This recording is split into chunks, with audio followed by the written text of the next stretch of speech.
All right, welcome to your first demonstration. I want to use this incredibly messy office to talk through some basic archaeological terminology. So what we're going to cover now are some absolutely basic building blocks of the course. Words to learn fast, words to get down. Get the definitions in your head. So the first word, we're going low-tech here, artifact. A-R-T-I-F-A-C-T.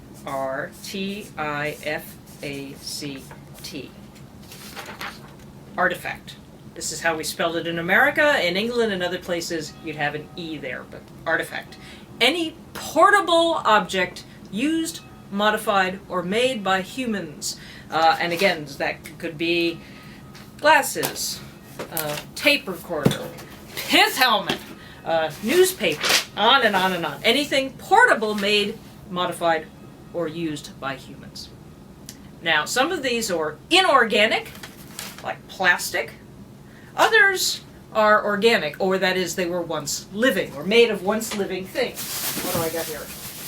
I got my plant, or an apple that's been on the floor of my office for far too long now. Artifact. Okay? Feature. F-E-A-T-U-R-E. Feature. Now, a feature is a non-portable artifact, something like a fireplace or a hearth. In this office, bookshelves, non-portable.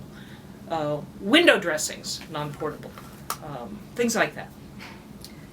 Next term, structure. S-T-R-U-C-T-U-R-E. Oh, not very tidy. Structure. Something constructed, be it a building, a fence, a temple, a tomb. The building that we're filming in here is Rhode Island Hall on the Brown University campus. This is a structure. Okay, so artifacts, portable, features, non-portable, structures, buildings, all of these are components that go into making up a society's material culture. But these things, bits. But these bits, they don't float in space. You got this, you got this, you got this. How archaeologists learn about the past, or the present for that matter, is how things relate to each other, how things go together. Are they above, below, right next to, far away? So we have to think about distribution, and a good word for this is context.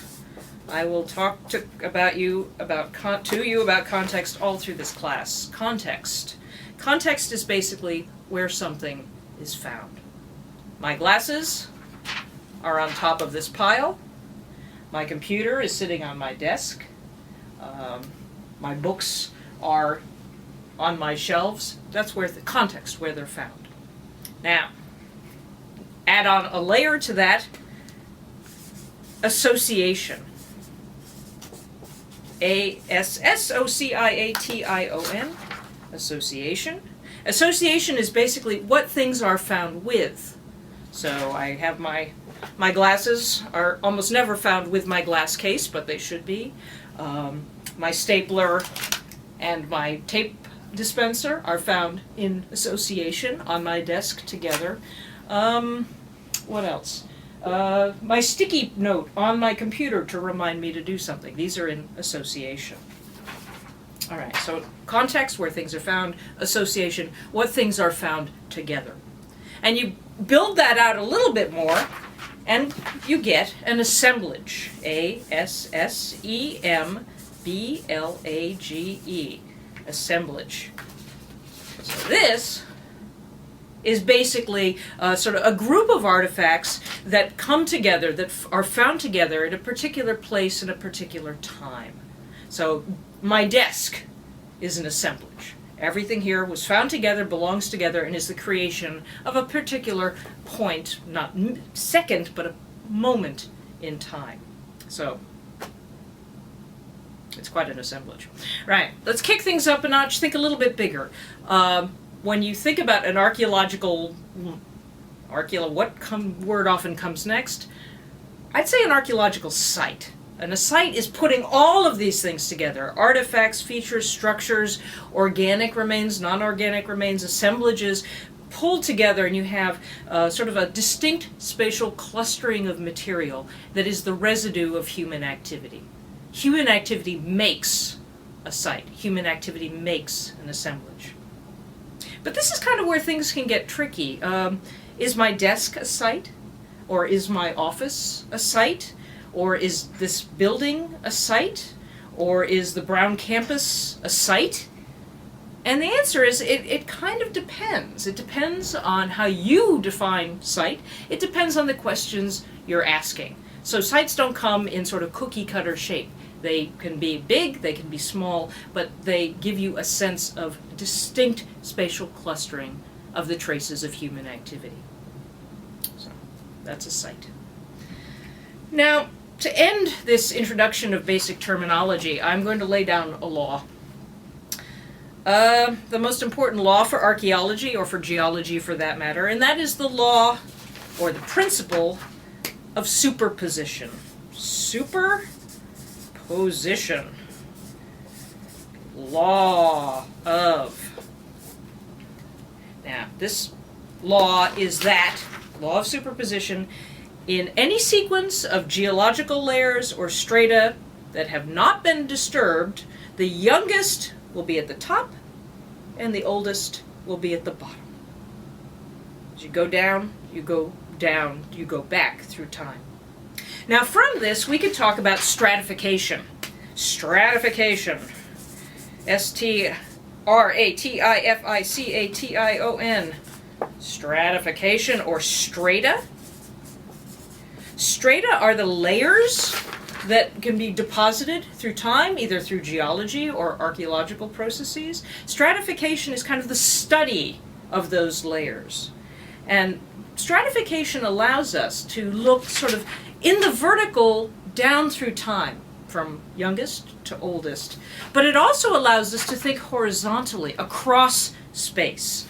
You know, not only what is younger and what is older, but what is next to what, and how do they relate to each other in space and in time. So vertical, horizontal. So we have to think about what is next to what's on top of what goes together. So just to pick this particular pile, glass case, Brown Daily Herald, dating to April 2013, paper.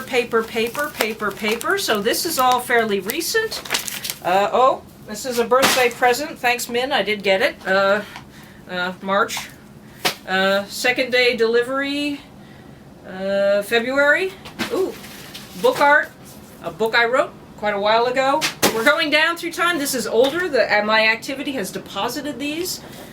Petra video, early April, EDH, and on down and down and down, and just about at the bottom, the program from the inauguration of Brown's new president in October 2012.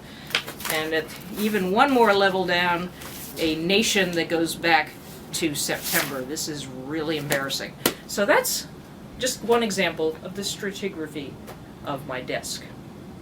So now you're beginning to think like an archaeologist. We think across time, diachronically, through time and across space.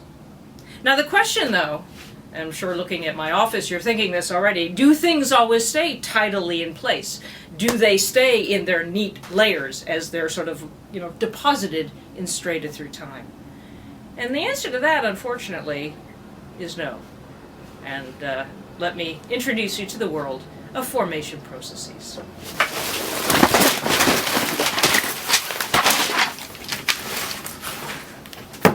All right. Welcome to the world of what can happen to an archaeological site.